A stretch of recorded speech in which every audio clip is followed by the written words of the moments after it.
गौरी पुत्र गणेश भगवान जी की जय। ओम नमः शिवाय। बोलिए श्री शंकर पार्वती भगवान की जय।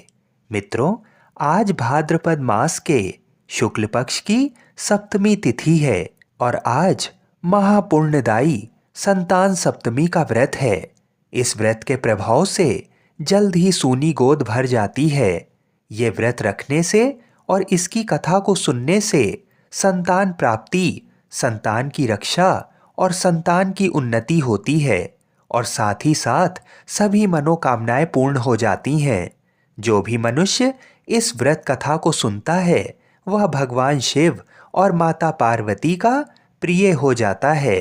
तो आज मैं आपको सुना रहा हूँ संतान सप्तमी की बड़ी ही दुर्लभ कथा। तो इस कथा को बड़ी ही श्रद्धा और प्रसन्नचित मन से पूरा अवश्य सुनिएगा।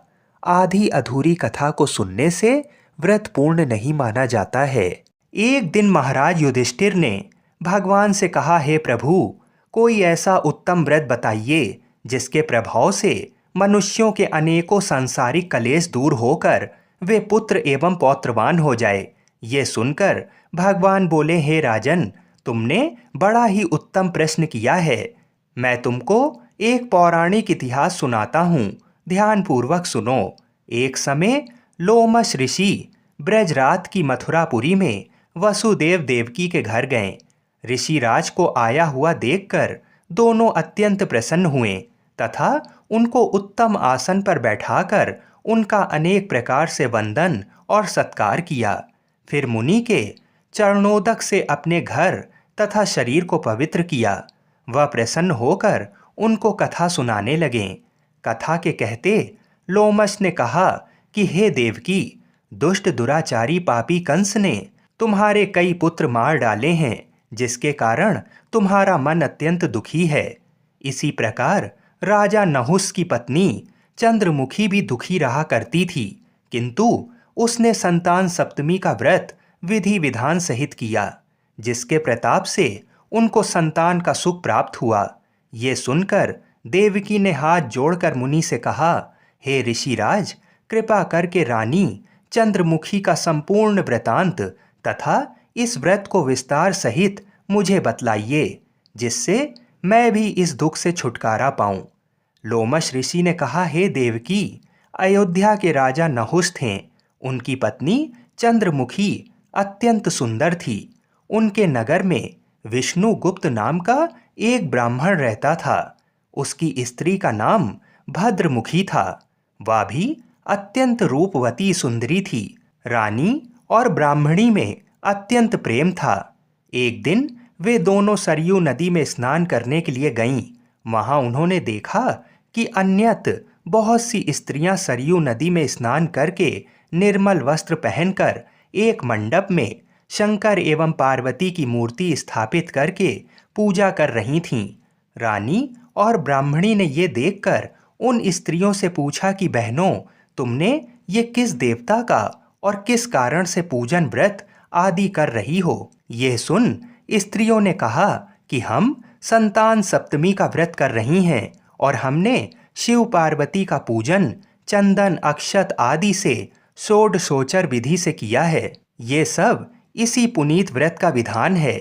ये सुनकर रानी और ब्राह्मणी ने भी इस व्रत के करने का मन ही मन संकल्प किया और घर वापस लौट आईं। ब्राह्मणी भद्रमुखी तो इस व्रत को नियम पूर्वक करती रही, किंतु रानी चंद्रमुखी राजमत के कारण कभी इस व्रत को करती, कभी ना करती, कभी भूल जाती। कुछ समय बाद दोनों की मृत्यु हो गई। दूसरे जन्म में रानी बंदरिया और ब्राह्मणी ने मुर्गी की योनि पाई, परंतु ब्राह्मणी मुर्गी की योनि में भी कुछ नहीं भूली और भगवान शंकर तथा पार्वती जी का ध्यान करती रही। उधर रानी बंदरिया की योनि में भी सब कुछ भूल गई। थोड़े समय के बाद दोनों ने ये देह त्याग दी। अब इनका तीसरा जन्म मनुष्य योनि में हुआ। उस ब्राह्मणी ने एक ब्राह्मणी के यहाँ कन्या के रूप में जन्म लिया। उस ब्राह्मण कन्या का नाम भूषण देवी रखा गया तथा विवाह गोकुल निवासी अग्निशील ब्राह्मण से कर दिया। भूषण देवी इतनी सुंदर थीं कि वह आभूषण रहित होते हुए भी अत्यंत सुंदर लगती थीं। कामदेव की पत्नी रति भी उसके सम्मुख लजाती थी। भूषण देवी के अत्यंत सुंदर, सर्वगुण संपन्न, चंद्रमा के समान, धर्मवीर, कर्मनिष्ठ, सुशील स्वभाव वाले 8 पुत्र उत्पन्न हुए। ये सब शिव जी के व्रत का पुनीत फल था। दूसरी ओर शिव से विमुख रानी के गर्भ से कोई भी पुत्र नहीं हुआ। वह निसंतान दुखी रहने लगी। रानी और ब्राह्मणी में जो प्रेम पहले जन्म में था वह अभी भी बना हुआ था। रानी जब वृद्ध अवस्था को प्राप्त होने लगी तब उसके गूंगा, बहरा तथा बुद्धिहीन अल्प आयु वाला पुत्र पैदा हुआ। वह 9 वर्ष की आयु में इस क्षण भंगुर संसार को छोड़कर चला गया। अब तो रानी पुत्र शोक में अत्यंत दुखी और व्याकुल रहने लगी। दैव योग से भूषण देवी रानी के यहाँ अपने पुत्रों को लेकर पहुंची। रानी का हाल सुनकर उसे भी बहुत दुख हुआ, किंतु इसमें किसी का क्या वश। कर्म और प्रारब्ध के लिखे को स्वयं ब्रह्मा भी मिटा नहीं सकते। रानी के कर्म ऐसे थे, इसी कारण उसे दुख भोगना पड़ा। इधर रानी ब्राह्मणी के इस वैभव और 8 पुत्रों को देखकर उससे मन में ईर्ष्या करने लगी तथा उसके मन में पाप उत्पन्न हुआ। उस ब्राह्मणी ने रानी का संताप दूर करके निमित्त अपने 8 पुत्र रानी के पास छोड़ दिए। रानी ने पाप के वशीभूत होकर उन ब्राह्मणी पुत्रों की हत्या करने के विचार से लड्डू में जहर मिलाकर उनको खिला दिया, परंतु भगवान शंकर की कृपा से एक भी बालक की मृत्यु नहीं हुई। ये देखकर तो रानी अत्यंत ही आश्चर्यचकित हो गई और इस रहस्य का पता लगाने की मन में ठान ली। भगवान की पूजा से निवृत्त होकर जब भूषण देवी आई तो रानी ने उससे कहा कि मैंने तेरे पुत्रों को मारने के लिए इनको जहर मिलाकर लड्डू खिला दिया, किंतु इनमें से एक भी नहीं मरा। तूने कौन सा दान पुण्य व्रत किया है जिसके कारण तेरे ये पुत्र नहीं मरे और तू नित्य नए सुख भोग रही है? तेरा भाग बड़ा ही प्रबल है, तेरा बड़ा सौभाग्य है। इसका भेद तू मुझसे निष्कपट होकर समझा, मैं तेरी बड़ी ऋणी रहूंगी। रानी के ऐसे दीन वचन सुनकर भूषण ब्राह्मणी कहने लगी, सुनो, मैं तुमको 3 जन्म का हाल कहती हूँ, सो ध्यानपूर्वक सुनना। पहले जन्म में तुम राजा नहुष की पत्नी थी और तुम्हारा नाम चंद्रमुखी था। मेरा भद्रमुखी था और मैं ब्राह्मणी थी। हम तुम अयोध्या में रहते थे और मेरी तुम्हारी बड़ी प्रीत थी। एक दिन हम तुम दोनों सरयू नदी में स्नान करने गईं और दूसरी स्त्रियों को संतान सप्तमी का उपवास, शिव जी का पूजन अर्चन करते देखकर हमने इस उत्तम व्रत को करने की प्रतिज्ञा की थी, किंतु तुम सब भूल गई और झूठ बोलने का दोष तुमको लगा, जिसे तुम आज भी भोग रही हो। मैंने इस व्रत को आचार विचार सहित नियम पूर्वक सदैव किया और आज भी करती हूँ। दूसरे जन्म में तुमने बंदरिया का जन्म लिया तथा मुझे मुर्गी की योनि मिली। भगवान शंकर की कृपा से इस व्रत के प्रभाव तथा भगवान को इस जन्म में भी नहीं भूली और निरंतर उस व्रत को नियम अनुसार करती रही। तुम अपने बंदरिया के जन्म में भी सब कुछ भूल गई। मैं तो समझती हूँ कि तुम्हारे ऊपर ये तो भारी संकट है, उसका एकमात्र यही कारण है और दूसरा कोई इसका कारण नहीं हो सकता है। इसलिए मैं तो कहती हूँ कि आप अब भी संतान सप्तमी के व्रत को विधि सहित करिए, जिससे तुम्हारा ये संकट दूर हो जाए। लोमश ऋषि ने कहा, देवकी, ब्राह्मणी के मुख से अपने पूर्व जन्म की कथा तथा संकल्प इत्यादि सुनकर रानी को पुरानी बातें याद आ गईं और पश्चाताप करने लगी तथा ब्राह्मणी के चरणों में पड़कर क्षमा याचना करने लगी और भगवान शंकर पार्वती जी की अपार महिमा के गीत गाने लगी।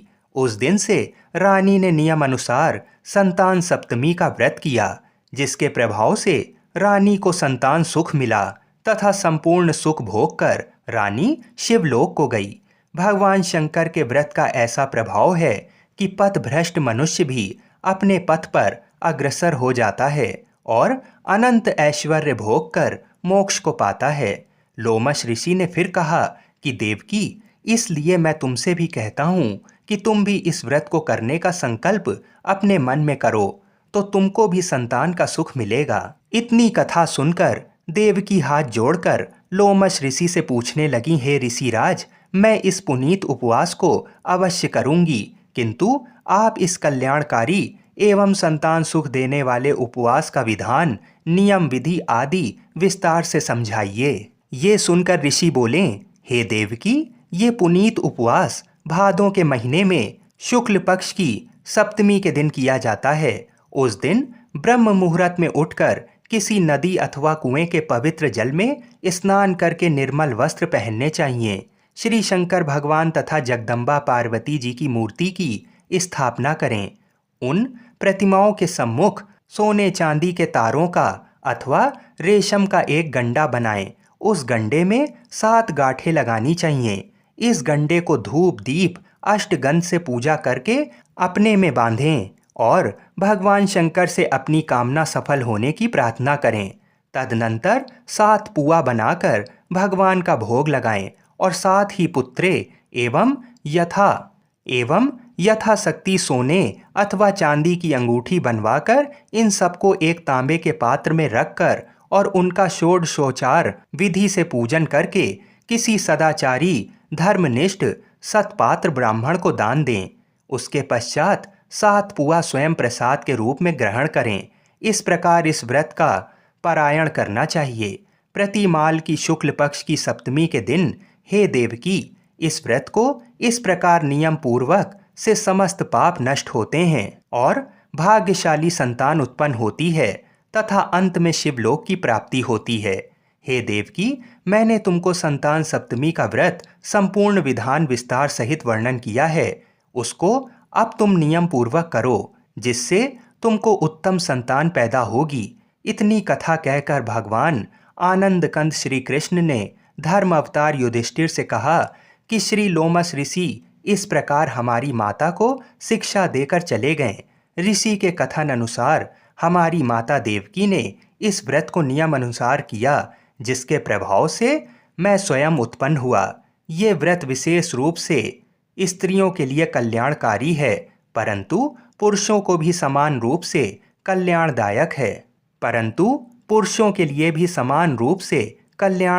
है। संतान सुख देने वाला, पापों का नाश करने वाला ये उत्तम व्रत है, जिसे स्वयं भी करें और दूसरों से भी करवाएं। नियम पूर्वक जो कोई इस व्रत को करता है और भगवान शंकर एवं पार्वती की सच्चे मन से आराधना करता है, निश्चय ही अमर पद करके अंत में शिवलोक को जाता है। बोलिए श्री शंकर पार्वती भगवान की जय। बोलिए श्री राधा कृष्ण भगवान की जय। बोलिए श्री देवकी वासुदेव की जय। तो आज मैं आपको सुना रहा हूँ भगवान शिव और माता पार्वती की बड़ी ही दुर्लभ कथा। तो इस कथा को बड़ी श्रद्धा और प्रसन्नचित मन से पूरा सुनिएगा। नारद जी ने एक बार भोलेनाथ जी की स्तुति करके पूछा, प्रभु, आपको प्रसन्न करने के लिए सबसे उत्तम और सुलभ साधन क्या है? हे त्रिलोकीनाथ, आप तो निर्विकार और निष्काम हैं। आप सहज ही प्रसन्न हो जाते हैं। फिर भी मेरे जानने की इच्छा है कि आपको क्या प्रिय है। तब शिव जी बोले, नारद जी, वैसे तो मुझे भक्त के भाव सबसे प्रिय हैं, फिर भी आपने पूछा है तो मैं बताता हूँ। मुझे जल के साथ साथ बिल्व पत्र बहुत प्रिय है। जो अखंड बिल्व पत्र मुझे श्रद्धा से अर्पित करते हैं, मैं उन्हें अपने लोक में स्थान देता हूँ। नारद जी भगवान शंकर और माता पार्वती की वंदना कर अपने लोक को चले गए। उनके जाने के पश्चात पार्वती जी ने शिव जी से पूछा, हे प्रभु, मेरी ये जानने की बड़ी तीव्र इच्छा हो रही है कि आपको बेलपत्र इतना प्रिय क्यों है। कृपा करके मेरी जिज्ञासा को शांत करिए।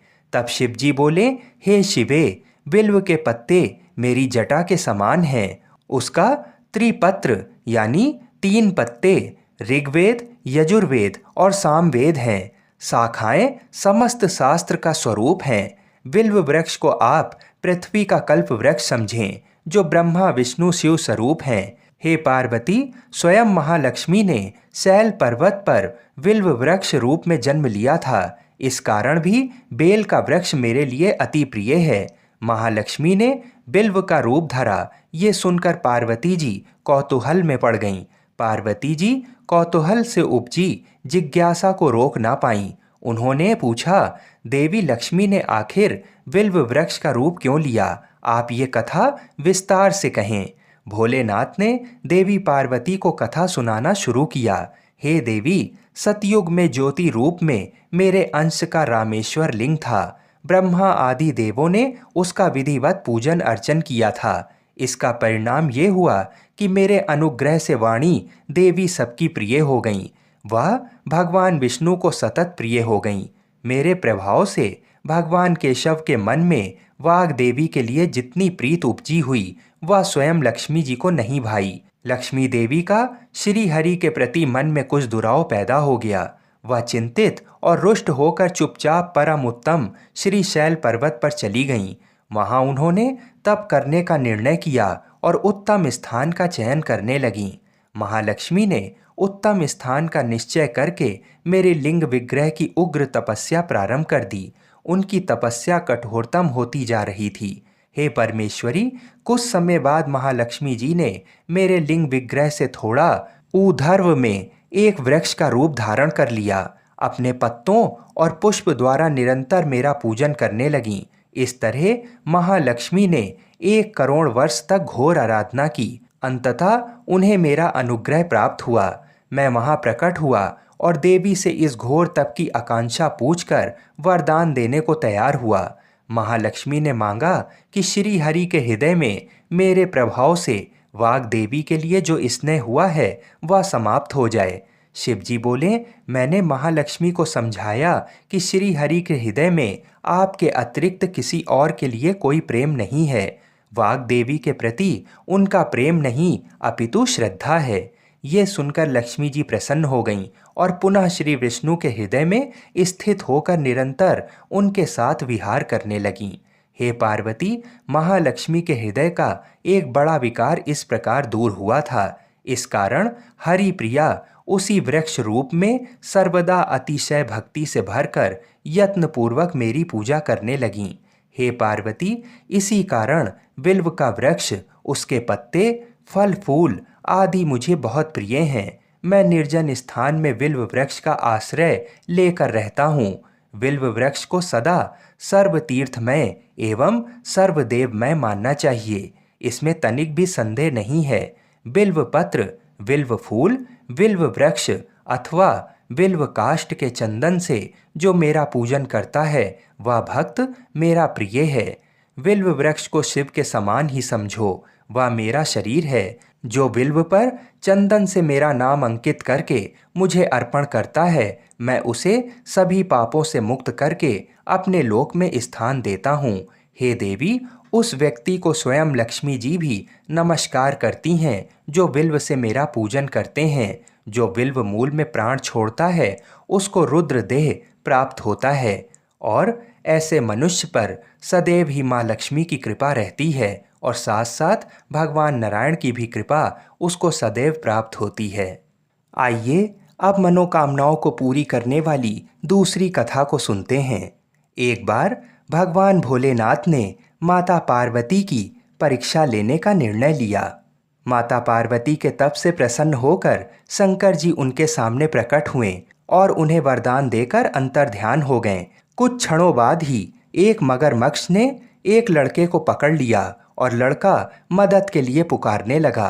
बच्चे की आवाज़ सुनकर पार्वती जी नदी के किनारे पहुंचीं और उनका मन द्रवित हो गया। इस बीच लड़के ने माता पार्वती को देखकर कहा कि मेरी ना माँ है, ना बाप, ना कोई मित्र ही है। माता, आप ही मेरी रक्षा करें। इस पर पार्वती जी ने मगरमच्छ से कहा कि ग्रह, इस लड़के को छोड़ दे। इस पर मगरमच्छ ने कहा कि दिन के छठे पहर जो मुझे मिलता है उसे आहार बनाना मेरा नियम है। पार्वती जी के विनती करने पर मगरमच्छ ने लड़के को छोड़ने के बदले में पार्वती जी के तप से प्राप्त वरदान का पूर्ण फल मांग लिया। इस पर पार्वती जी तैयार हो गईं। मगरमच्छ ने बालक को छोड़ दिया और तेजस्वी बन गया। अपने तप का फल दान करने के बाद पार्वती जी ने बालक को बचा लिया और एक बार फिर भोलेनाथ को प्रसन्न करने के लिए तप करने बैठ गईं। इस पर भोलेनाथ दोबारा प्रकट हुए और पूछा कि तुम अब क्यों तप कर रही हो? मैंने तुम्हें पहले ही मन मांगा दान दे दिया है। इस पर पार्वती जी ने अपने तप का फल दान करने की बात कही। इस पर शिव जी प्रसन्न होकर बोले, मगरमच्छ और लड़के दोनों के स्वरूप में मैं ही था। मैं तुम्हारी परीक्षा ले रहा था कि तुम्हारा चित्त प्राणी मात्र में अपने सुख दुख का अनुभव करता है या नहीं। तुम्हारी परीक्षा लेने के लिए ही मैंने ये लीला रचाई थी। अनेकों रूप में दिखने वाला मैं ही एक सत्य हूँ। अनेक शरीरों में नजर आने वाला मैं निर्विकार हूँ। इस तरह पार्वती जी शिव जी की परीक्षा में उत्तीर्ण हुई और उनकी अर्धांगिनी बनी। बोलिए शंकर पार्वती भगवान की जय। तो आज मैं आपको सुना रहा हूँ भगवान शिव और माता पार्वती की बड़ी ही दुर्लभ कथा। तो इस कथा को बड़ी श्रद्धा और प्रसन्नचित मन से सुनिएगा। एक बार की बात है, जब श्री राधा जी पृथ्वी लोक पर चलने लगीं तो गोलोक के श्री राधा जी के लीला पक्षी श्री सुखदेव जी ने भी साथ चलने को कहा। तो वहीं राधा जी की आज्ञा से भगवान की अमर कथा रूपी भागवत कथा के प्रचार करने के लिए गोलोक के लीला पक्षी श्री सुखदेव जी एक सुग्गी के गर्भ के अंडे के रूप में प्रकट होकर अमरनाथ में प्रकट हुए थे। वह अंडा हवा के झकोरों के कारण फूट गया था तथा अमरनाथ में फूटा हुआ पड़ा था। इधर एक बार श्री नारद जी घूमते घूमते कैलाश पर्वत पर पहुंचे तो श्री पार्वती जी ने नारद को सत्कार करने के बाद पूछा कि नारद जी आप कहाँ से आ रहे हैं? तो नारद जी ने कहा कि मैं हर जगह घूमते हुए आ रहा हूँ, परंतु अब घूमना कम कर दिया है क्योंकि लोगों पर विश्वास नहीं है। इसका कारण लोगों में प्रेम एक दूसरे के प्रति नहीं है, केवल दिखावे का प्रेम है, वस्तुतः नहीं है। तब पार्वती जी ने कहा, हे नारद जी, लेकिन हमारे पति भूत भावन शंकर जी में तो बहुत प्रेम है, यानी श्री शंकर जी हमसे बहुत प्रेम करते हैं। तब श्री नारद जी ने कहा कि हे पार्वती जी, जब आपके पति देव श्री शंकर जी आपसे प्रेम करते हैं तो ये जरूर बतलाए होंगे कि श्री शंकर जी जो अपने गले में माला पहनते हैं वह कैसी और किसकी माला है।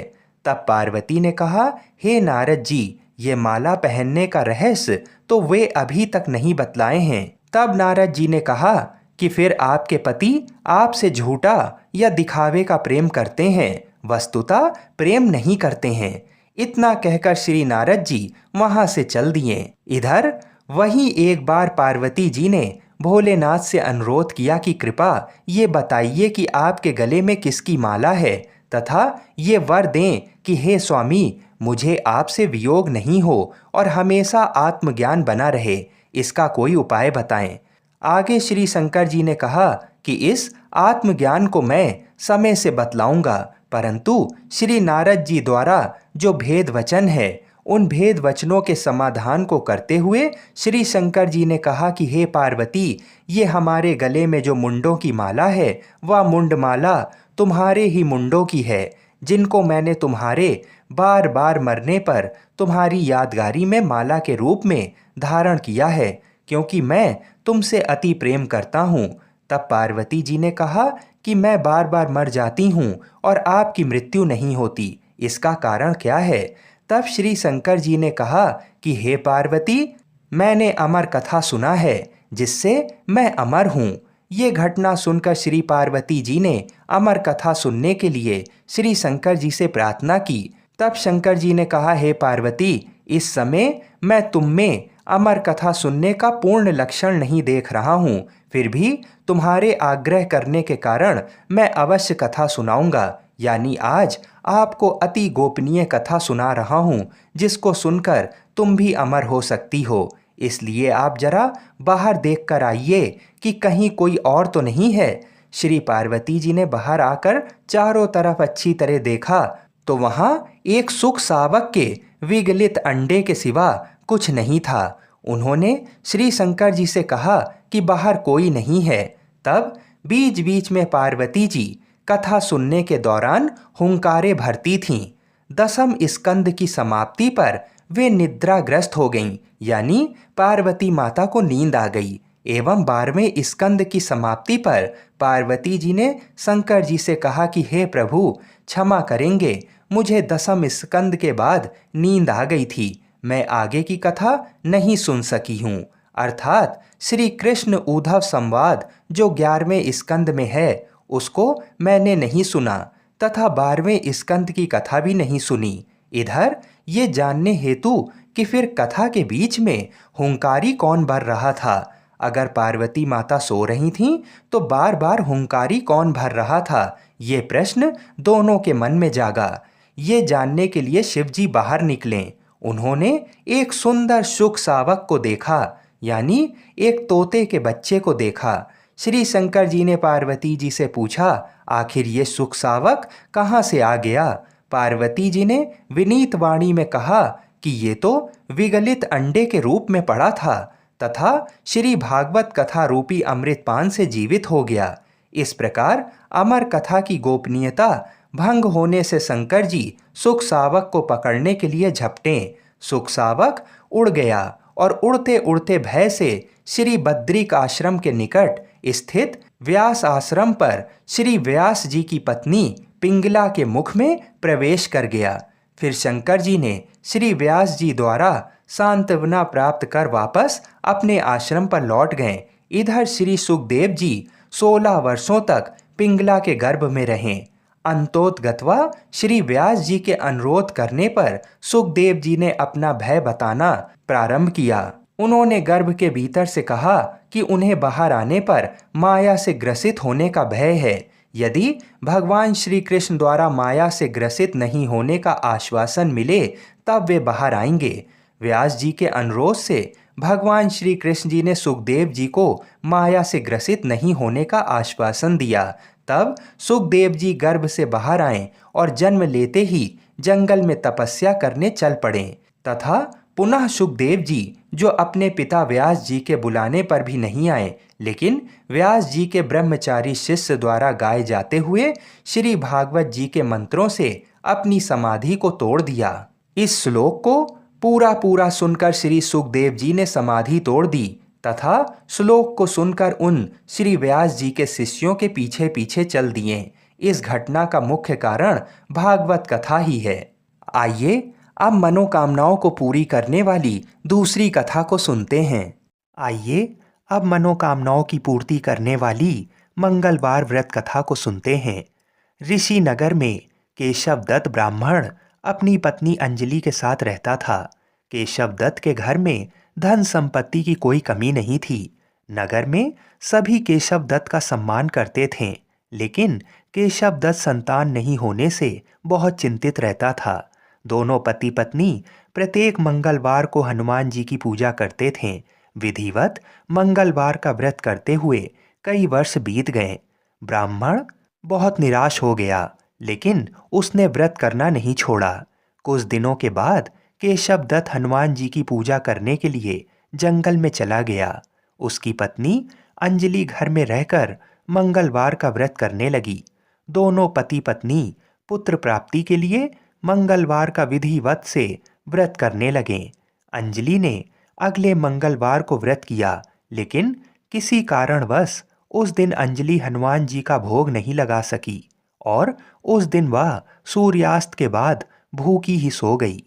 अगले मंगलवार को हनुमान जी को भोग लगाए बिना उसने भोजन नहीं करने का प्रण कर लिया। 6 दिनों तक अंजलि भूखी प्यासी रही।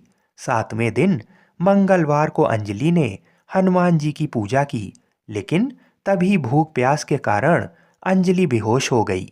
हनुमान जी ने उसे स्वप्न में दर्शन देते हुए कहा, उठो पुत्री, मैं तुम्हारी पूजा पाठ से बहुत प्रसन्न हूँ, तुम्हें सुंदर और सुयोग्य पुत्र होने का वर देता हूँ। ये कहकर हनुमान जी अंतर ध्यान हो गए। तत्काल अंजलि ने उठकर हनुमान जी को भोग लगाया और स्वयं भोजन किया। हनुमान जी की अनुकंपा से अंजलि ने एक सुंदर शिशु को जन्म दिया। मंगलवार को जन्म लेने के कारण उस बच्चे का नाम मंगल प्रसाद रखा गया। कुछ दिनों बाद अंजलि का पति केशव दत्त भी घर लौट आया। उसने मंगल को देखा तो अंजलि से पूछा, ये सुंदर बच्चा किसका है? अंजलि ने खुश होते हुए हनुमान जी के दर्शन देने और पुत्र प्राप्त होने का वरदान देने की सारी कथा सुना दी। लेकिन केशव दत्त को उसकी बातों पर विश्वास नहीं हुआ। उसके मन में पता नहीं कैसे ये कलुषित विचार आ गया कि अंजलि ने उसके साथ विश्वासघात किया है। अपने पापों को छिपाने के लिए अंजलि झूठ बोल रही है। केशव दत्त ने उस बच्चे को मार डालने की योजना बनाई। एक दिन केशव दत्त स्नान के लिए कुएं पर गया। मंगल भी उसके साथ था। केशव दत्त ने मौका देखकर मंगल को कुएं में फेंक दिया और घर आकर बहाना बना दिया कि मंगल तो कुएं पर मेरे पास पहुंचा ही नहीं। केशव दत्त के इतने कहने के ठीक बाद मंगल दौड़ता हुआ घर लौट आया। केशव दत्त मंगल को देखकर बुरी तरह हैरान हो उठा। उसी रात हनुमान जी ने केशव दत्त को स्वप्न में दर्शन देते हुए कहा, तुम दोनों के मंगलवार के व्रत करने से प्रसन्न होकर पुत्र जन्म का वर मैंने दिया था, फिर तुमने अपनी पत्नी पर शक क्यों किया? उसी समय केशव दत्त ने अंजलि को जगाकर उससे क्षमा मांगते हुए स्वप्न में हनुमान जी के दर्शन देने की सारी कहानी सुनाई।